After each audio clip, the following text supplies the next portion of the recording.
ये तो ठीक है कि यहाँ से इन एक्सिस से कोई नई लिगेंड आ रहा है, इसीलिए यहाँ पे इनकी क्या हो रही है, स्टेबलाइजेशन, ठीक है।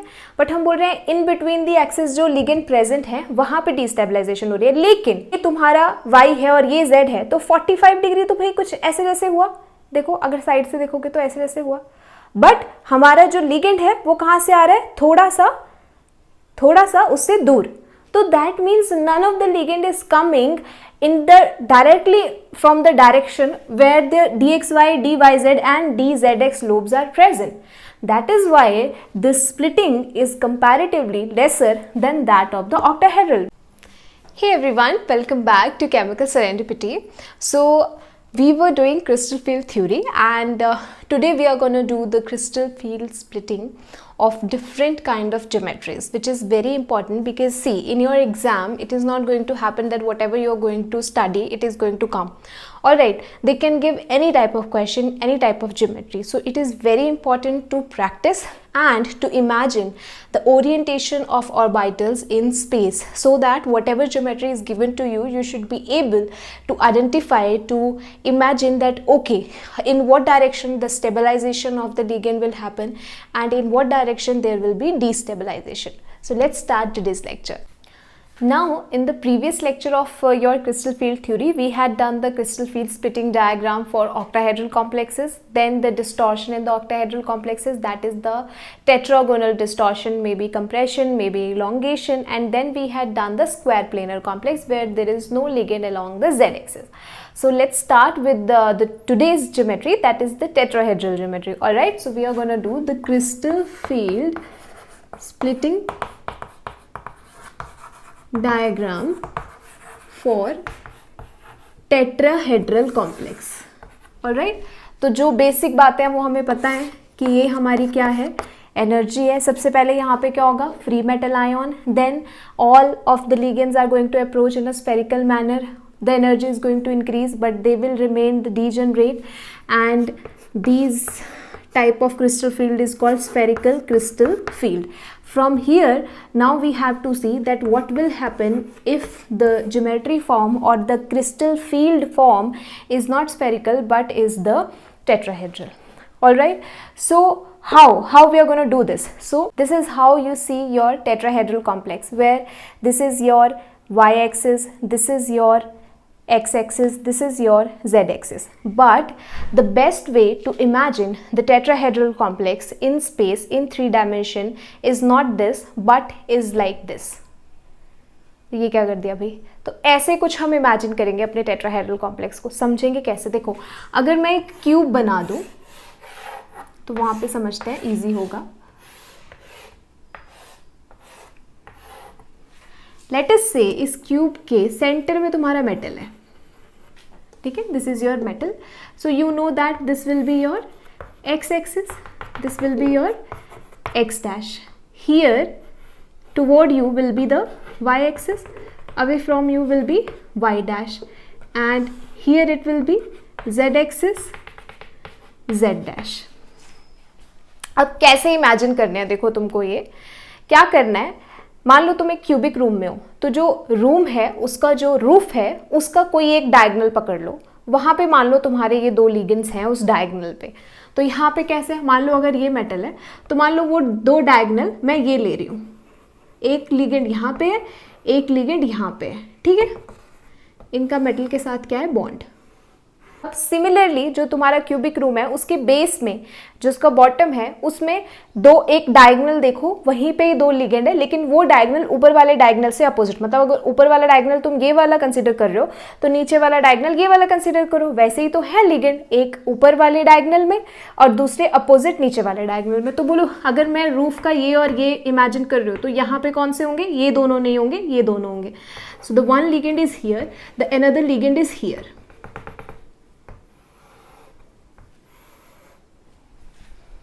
समझ में आ गई बात. So this is your tetrahedral complex. Alright, so this is how you are going to imagine your tetrahedral complex. Why I am saying this, because it is going to help you in your group theory also. Because see, if you're not being able to imagine your geometry in 3 dimension, then you will not be able to find out that what are the symmetry operations that I can apply on that particular geometry. So it is very important to imagine it correctly in 3 dimension, because this is obvious that these kind of models it is not supposed to give you in your exam, so you have to just use your imagination. So that is why this vision is very important, because when you see a particular thing, then it will remain in your memory for a longer time rather than reading or something. All right, so this will help you in that aspect. So this is your tetrahedral, this is the metal. All right, these two are the ligands and these two are the ligands on the opposite diagonal of a cubic room. कोई भी ligand along the axis नहीं आ रहा, because देखो ये geometry है तुम्हारी, पर तुम्हारा y एक्सिस ये था, है ना, x डैश ये था, z ये था, so no ligand is coming directly toward the axis. So whatever the ligand is approaching toward the metal, they are not approaching exactly from the axis. All right, so that means what? It is very simple. The ligands having their lobes along the axis, they are going to get stabilized, but the ligand having the lobe 45 degree off the axis, they are going to get destabilized. That's it. So this is very simple. So there will be destabilization of dxy, dyz and dzx, right? And there will be stabilization of dx square minus y square dz square.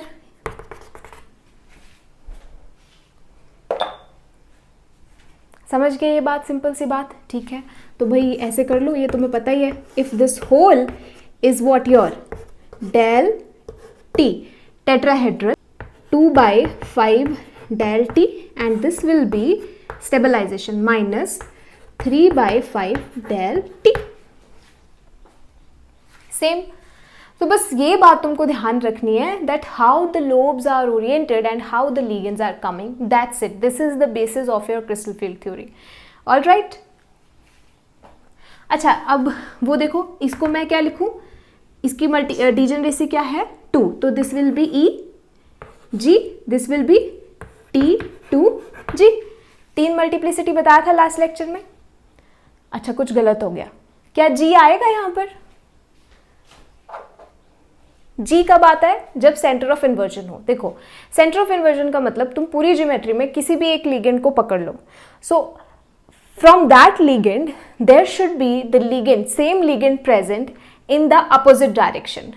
Alright, for example मान लो तुम ये ligand को पकड़ रहे हो, ठीक है, तो इसी डायरेक्शन में तुमको देखना है, एकदम अपोजिट डायरेक्शन में क्या कोई लिगेंड है? नो. इसकी अपोजिट डायरेक्शन में कोई लिगेंड है? No. There is no centre of inversion like octahedral or like square planar compress, so we are not supposed to use G here.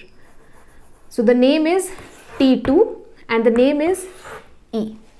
Spherical crystal field है ना. तो अगर मैं बोलूँ ऑक्टाहेड्रल, तो देखो अगर इतनी सेपरेशन इसके, मतलब मान लो सेम ML4, मेटल सेम और लिगेंड भी सेम, और यहाँ पे मैं कंसिडर कर रही हूँ ML6, तो देखो ये अगर इतनी सेपरेशन तुम्हारी क्या है, डेल टी है ना, तो यहाँ पर जो तुम्हारी स्प्लिटिंग होगी ऐसे होगी. आई डोंट थिंक सो, मुझे बताने की ज़रूरत है ऐसे क्यों है, पता ही है आपको. तो ये क्या है?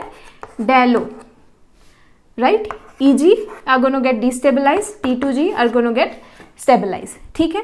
सो हमेशा चाहे सेम अगर लिगेंड, सेम अगर मेटल हो, कोई भी लिगेंड कोई भी मेटल, तो ये डेल ओ हमेशा ज़्यादा होगा डेल टी से. Del o is greater than del t. अब क्यों, ऐसा क्यों?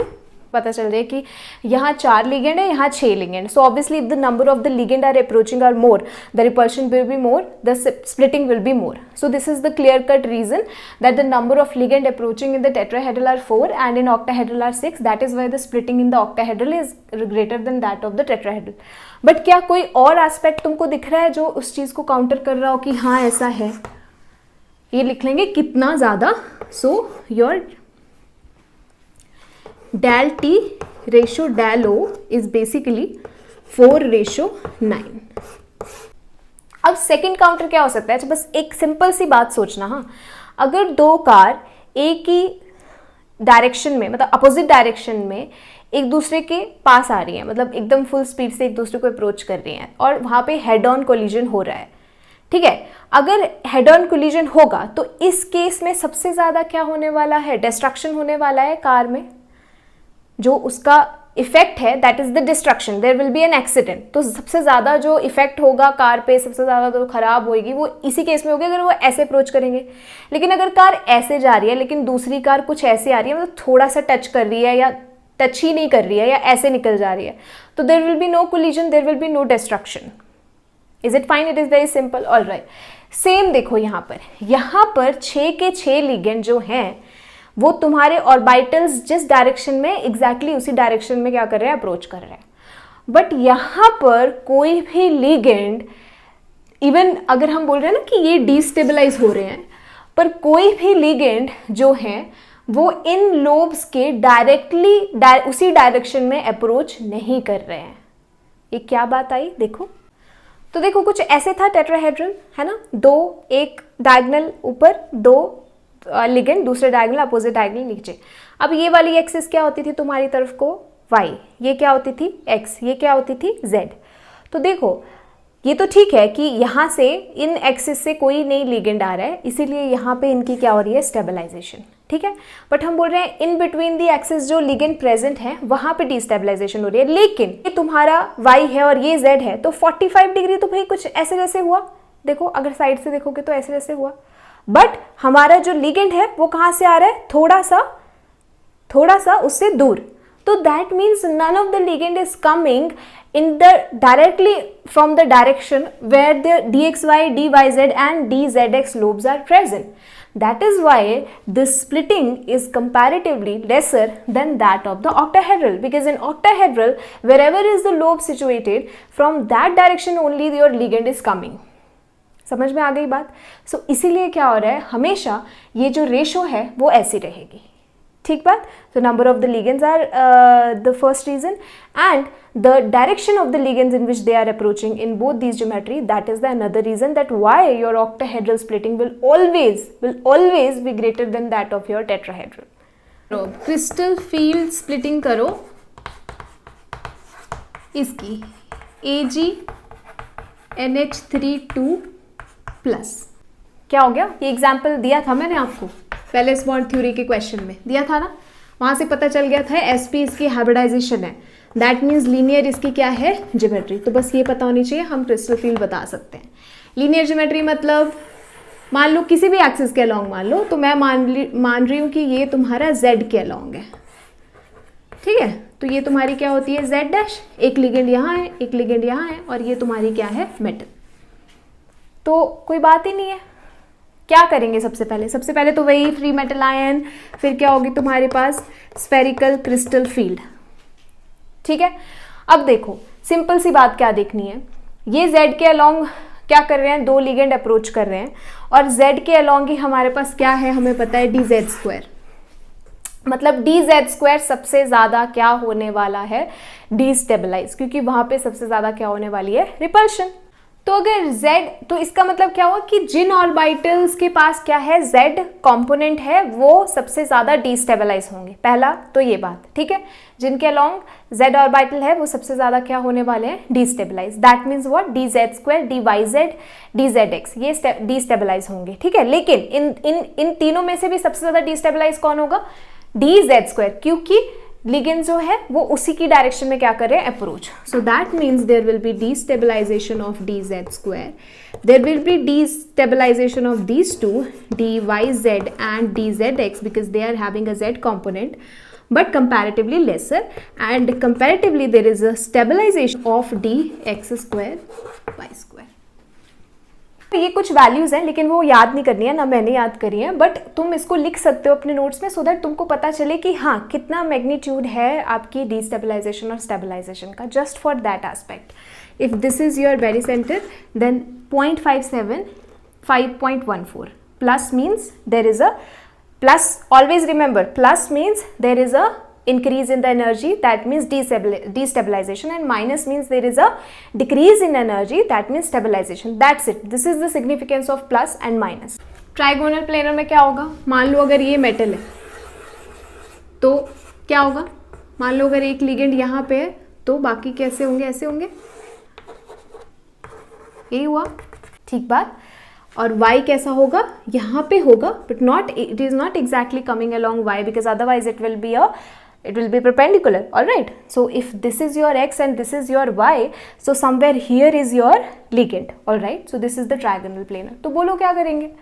तो z के अलॉन्ग तो कोई लिगेंड नहीं है, इसका मतलब z कंपोनेंट जिस ऑर्बिटल्स में है वो तो क्या हो जाएगा भाई, स्टेबलाइज, और x और y जिसमें है वो क्या हो जाएंगे, डिस्टेबलाइज। अब x और y किस किस में है, dx square minus y square में और dxy में, पर ये दोनों इक्वली क्या होंगे, डिस्टेबलाइज। क्यों?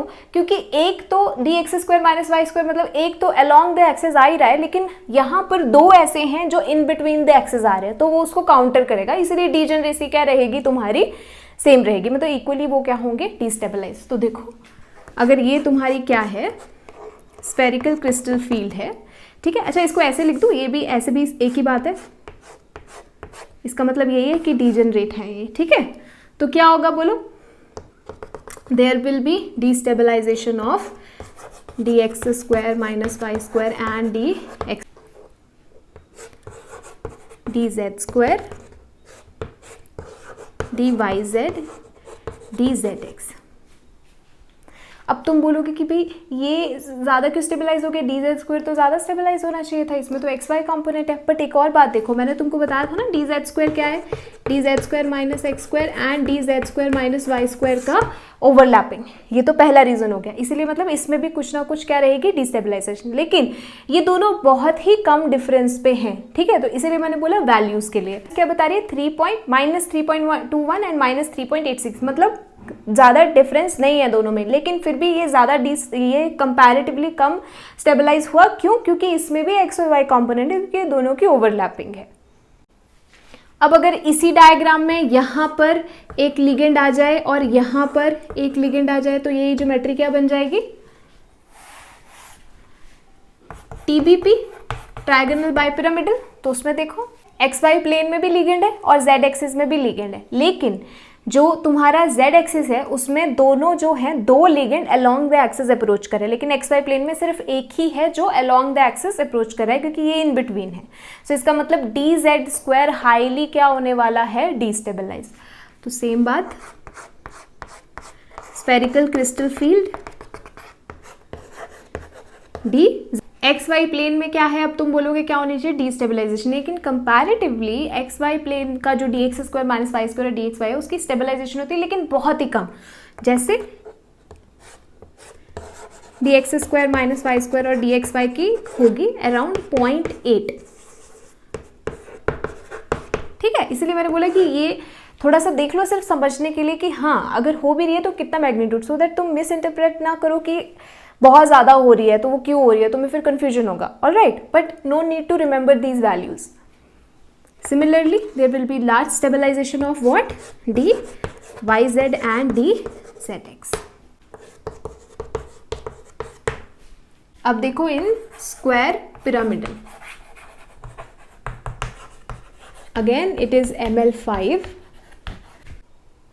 अब ध्यान से देखो z एक्सिस के अलोंग तो एक लिगेंड क्या है, डायरेक्टली अप्रोच कर रहा है, बट x और y के अलोंग दो और ये दो, चार लिगेंड डायरेक्टली अप्रोच कर रहे हैं। समझ के बाद, ठीक है। ये तो पक्का है कि जिनकी लोब्स डायरेक्टली एक्सिस के अलोंग है वो ज़्यादा क्या होंगे, डिस्टेबलाइज, लेकिन उनमें भी डीजेनरेसी सेम नहीं रहेगी। क्यों?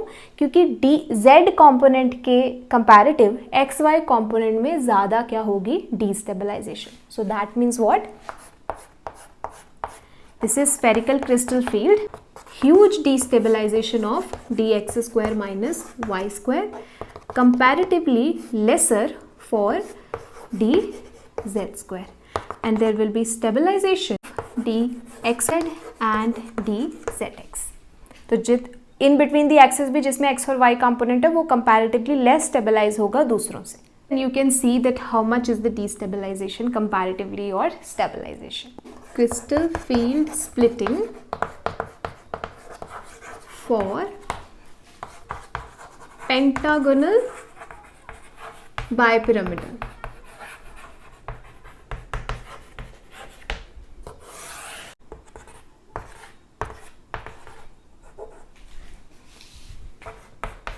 ML7। तो पेंटागनल बाइपिरामिडल क्यों? क्योंकि एक प्लेन में, मतलब मान लो ये तुम्हारी एक्स डैश है ना, और ये तुम्हारी एक्स है, सिमिलरली वाई, और ये तुम्हारी क्या है, जेड। तो देखो एक प्लेन में पेंटागन और एक लिगेंड ऊपर है, दूसरा लिगेंड नीचे है, तो बाई पिरामिड मतलब दो पिरामिड बनेंगे, एक ऊपर और एक नीचे। स्क्वायर पिरामिडल में क्यों बोला? स्क्वायर मतलब प्लेन में, और पिरामिडल मतलब एक पिरामिड, क्योंकि एक ही लिगेंड ऊपर है, forming a kind of a shape like a pyramid. Easy है, दो लिगेंड भाई कंपैरेटिवली, एक लिगेंड यहाँ पे अलोंग द एक्सिस आ रहा है, यहाँ पे दो, तो सबसे ज्यादा डिस्टेबलाइजेशन किसकी होने वाली है? डी जेड स्क्वायर की। फिर डिस्टेबलाइजेशन किसकी होगी? X square minus y square x y, क्योंकि सारे लिगेंड एक्स वाई प्लेन में है। और स्टेबलाइजेशन किसकी होगी? तुम्हारी वाई जेड और जेड एक्स की। So this is your spherical crystal field. So there is your destabilization of dz square, then destabilization of dx square minus y square and dxy, but there is a stabilization of dyz, and this is your very center. So these are the stabilization and destabilization. Now next is very important, and there was a question of CSIR on that particular geometry, that is trigonal prism. Trigonal prismatic, ML6। Trigonal prismatic मैंने आपको, हमने discuss भी किया था Werner theory में। अगर एक बीच में मेटल है तो तीन लिगेंड ऊपर हैं फॉर्मिंग अ ट्राइंगल, और तीन नीचे हैं ligand forming a triangle, such that जब आप ऊपर से देखते हो, when you are viewing that particular geometry from above, then it looks like that both the triangle, they are superimposable on one another. For example, if you are watching that particular geometry from above, then so if one is like this, then another is just superimposing on the above, all right, and in the middle there is a metal. ऐसे समझो, तीन ligand ऊपर हैं, तीन ligand नीचे हैं, बीच में क्या है, मेटल। अगर मैं इसको रोटेट करके आपकी तरफ कर दूं तो आपको सिर्फ क्या दिखेंगे, तीन लिगेंड, क्योंकि पीछे वाले तीन लिगेंड एक दूसरे को क्या करेंगे, सुपर इम्पोज, जो मैं यहाँ पे बोल रही थी। So this kind of geometry is called trigonal prismatic geometry, alright. अब ध्यान से देखो इसको, इसमें क्या, अब देखो ये तो पता है, ये तुम्हारी क्या हुई y, ये क्या हुई x, ये क्या हुई z। कोई भी लिगेंड x y z से अप्रोच नहीं कर रहा है, जो भी है वो क्या है, in between. There is nothing along your z axis, so that means dz square is comparatively it is gonna get stabilize the most, ठीक बात। सेकेंडली, अब ये तो पता है कि कंपैरेटिवली जो इन बिटवीन द एक्सिस है वो ज़्यादा डिस्टेबलाइज होने वाले हैं, लेकिन उनमें भी देखो, जैसे अगर तुम्हारा जो तुम्हारा एक्स वाई प्लेन है ना, अगर तुम्हारा ये वाई एक्सिस है, ये तुम्हारा एक्सिस है, तो यही एक्स वाई प्लेन हुआ, और इसी प्लेन पे लोब्स क्या होंगी, ऐसे होंगी लोब्स, ठीक है, इसी प्लेन पे, समझ गए बात। तो इस प्लेन पे तो कोई लिगेंड ही नहीं है, तो कंपैरेटिवली वो क्या होगी, कंपैरेटिवली कम क्या होगी वहाँ पे तुम्हारी रिपल्शन। तो तुम ऐसे नहीं बोल सकते कि हाँ जो इन बिटवीन द एक्सिस है d y z, d z x, d x y, वो डी जनरेट रहेंगे, no, because comparatively the ligands are approaching from the, we can say dyz and dzx. Are you getting my point? So that's why मैंने आपको shapes और orientation उसकी बताई थी, so that आप देख सको। देखो, क्योंकि अगर तुम्हारा ये y है, ये x है, तो x y प्लेन में तो कुछ है ही नहीं। जो सिमिलरली dzx कौन सा हुआ, ये x एक्सिस, ये तुम्हारा z, तो सिर्फ इसी प्लेन में जो हुआ वो dzx, हाँ वहाँ पे भी दिखेंगे ऊपर और नीचे लिगेंड है, बट x y पे नहीं है। तो सिंपल सी बात देखो, स्फेरिकल क्रिस्टल फील्ड, सबसे ज्यादा स्टेबलाइजेशन किसकी हो गई, डी जेड स्क्वायर की। डी स्टेबलाइजेशन किसकी होगी, डी वाई जेड और डी जेड एक्स की, समझ के बात। और अगर ये वेरी सेंटर है तो कंपैरेटिवली स्टेबलाइजेशन होगी डी एक्स वाई की और d x square minus y square की। होगा ट्रायगोनल एंटी प्रिज्मेटिक, सुना है ना, trigonal anti prismatic. Trigonal anti prismatic का भी यही होता है ML6, बट जो प्रिज्मेटिक में एक दूसरे पे ओवरलैप कर रहे थे ना, एंटी प्रिज्मेटिक में क्या होगा कि अगर ये मेटल बीच में है और अगर एक ट्रायंगल, अगर जैसे तुम ऊपर से उसको देखो ज्योमेट्री को, तो एक ट्रायंगल ऐसी दिख रही है तो दूसरी कुछ ऐसे दिखेगी,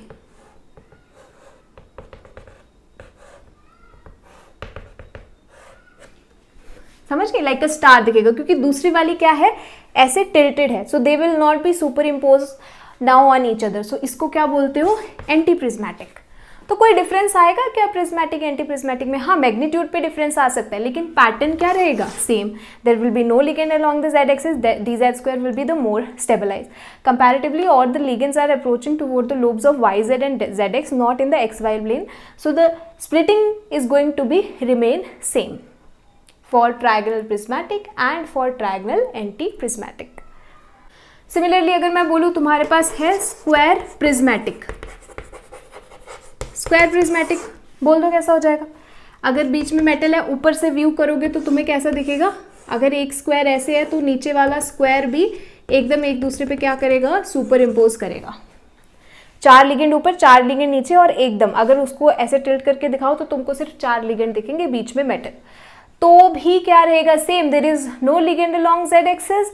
comparatively your ligands are away from whatever is your xy plane, so that is why the splitting is going to be same. The magnitude may be different, but your splitting will be same. Similarly, square anti-prismatic बोलो. Square anti-prismatic क्या होगा? anti-prismatic में अगर एक ऐसे दिख रहे हैं 4 लिगेंड, तो बाकी के कैसे दिखेंगे? ऐसे दिखेंगे.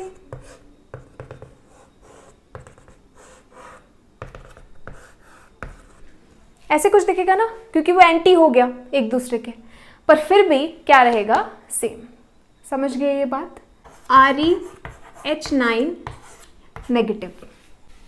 इसकी ज्योमेट्री है ट्रायाकैप्ड ट्राइगोनल प्रिज्म. H क्या है? 9. लिगेंड क्या है? ये कुछ ऐसा हो गया, Ml9.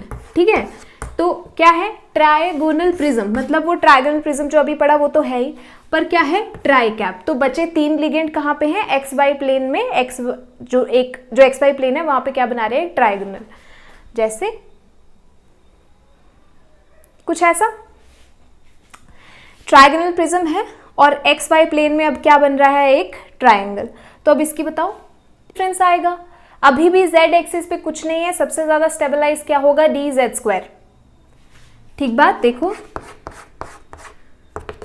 सबसे ज्यादा स्टेबलाइजेशन क्या होगा?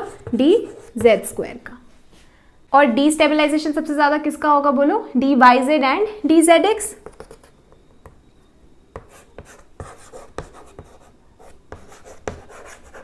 क्योंकि वहां पे 6 लिगेंड है और 3 लिगेंड एक्स वाई प्लेन में भी हैं. लेकिन होना क्या चाहिए? डीस्टेबलाइजेशन. कंपैरेटिवली क्या होती है? जब रिलेटिव देखा जाता है तो हमारे पास क्या होती है यहाँ पे? Stabilization of d x square minus y square and d x y. तो जो भी तुमने पहले पढ़ा, तुम्हारे trigonal prismatic, trigonal anti prismatic, square anti prismatic, वैसी ही स्प्लिटिंग होगी. बट ये जो तुम्हारा डीस्टेबलाइजेशन है या ये जो वैल्यूज हैं ये बहुत कम होंगी. जैसे डिस्टेबलाइजेशन 1.51 जस्ट, -0.38, -2.25. अब इसका एक सबसे बड़ा रीज़न होता है तुम्हारा लिगेंड, क्योंकि वो क्या अप्रोच कर रहा है? H. तो तुमको एक बात मैंने बताई थी ना कि ये स्प्लिटिंग कम ज़्यादा हम पढ़ेंगे, बहुत सारे फैक्टर्स पे डिपेंड करती है. तो वो फैक्टर्स समझ रहे हो, बहुत इंपॉर्टेंट है. वो हम पढ़ेंगे कि how it is affected by the strength of the ligand, और about how it is related to the strength of the metal ion. All right, so this is the tri-cap trigonal prismatic, which is going to be remain same as that whatever we had done in 3 or 4 cases earlier. So अब समझ में आ गया होगा. तो तुमको कोई भी geometry दोगे तो तुम कर लोगे. तो तुम एक करना तो खुद से डोडेकाहेड्रॉन. डोडेका मीन्स क्या था ना हमने कि कैसे लिगेंड को, dodeca means coordination number is your 12. तो इस ज्योमेट्री का जरा सोच के देखना कि कैसे स्प्लिटिंग होनी चाहिए. और एक और करना आइकोसाहेड्रॉन. तो ये दोनों आप खुद करोगे. चलो आइकोसाहेड्रॉन बता दो, थोड़ी अलग है. आइकोसाहेड्रॉन स्ट्रक्चर तुम जब देखोगे तो तुम देखोगे उसमें जो भी सारे लिगेंड्स हैं वो इक्वली हर डायरेक्शन से इक्वली मेटल आयन को क्या करते हैं? अप्रोच करते हैं जब आइकोसाहेड्रॉन बनाते हैं. तो अगर कोई सब डायरेक्शन से इक्वली अप्रोच कर रहा है, इसका मतलब क्या है? कहीं पे स्टेबलाइजेशन, कहीं पे डिस्टेबलाइजेशन नहीं रहेगी. तो ये जो तुम प्लस माइनस लिख रहे हो वो क्या रहेगी? 0 0 0, सब पांचों के पांचों ऑर्बिटल्स के लिए. Getting the point? So there will be no splitting in that way, because whatever had happened in your spherical crystal field, the same thing is going to happen when your icosahedron is going to form. So there will be no splitting in that case. So this dodecahedron, you have to try by yourself that what will happen in that case. I think you will be able to do that, because this is the basic whatever you had done now. So whether in your exam or in your interview, whatever the examiner is giving you the geometry, your approach should be in this direction, that you have to imagine the orbital slope and according to the geometry in what direction your ligands are coming. That's it about the crystal field splitting diagrams.